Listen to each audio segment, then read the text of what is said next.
As we turn to the central and south Texas, 2 people are left dead and hundreds have been rescued after heavy rain turned roads into rivers. ABC's Faith Abube has the latest on the flooding. Well, the good news is we are not expecting the kind of rain that we've seen here for several days now. Just some light showers today in the Kerrville area, which is great news because a lot of people are starting to pick up the pieces. There were a lot of communities that were damaged by the water, and so it's going to help the water in the river that has been a huge concern for the last several days, especially yesterday. Around yesterday morning, we were told that there was a large, deadly flood wave that was moving, rushing down the Guadalupe River. Take a look at it right now. It is still rushing. It's still significantly faster and has more volume of water than it usually does.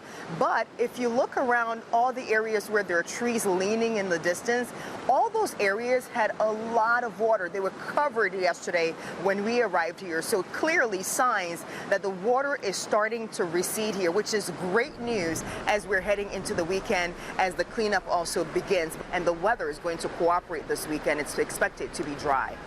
Back to you. Well, despite 2 deaths being reported from this week's flooding so far, it's fewer than the 139 lives lost in last year's floods.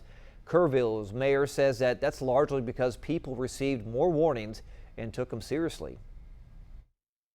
We were blessed in Kerr County with warnings, and I'm thankful that those warnings saved lives.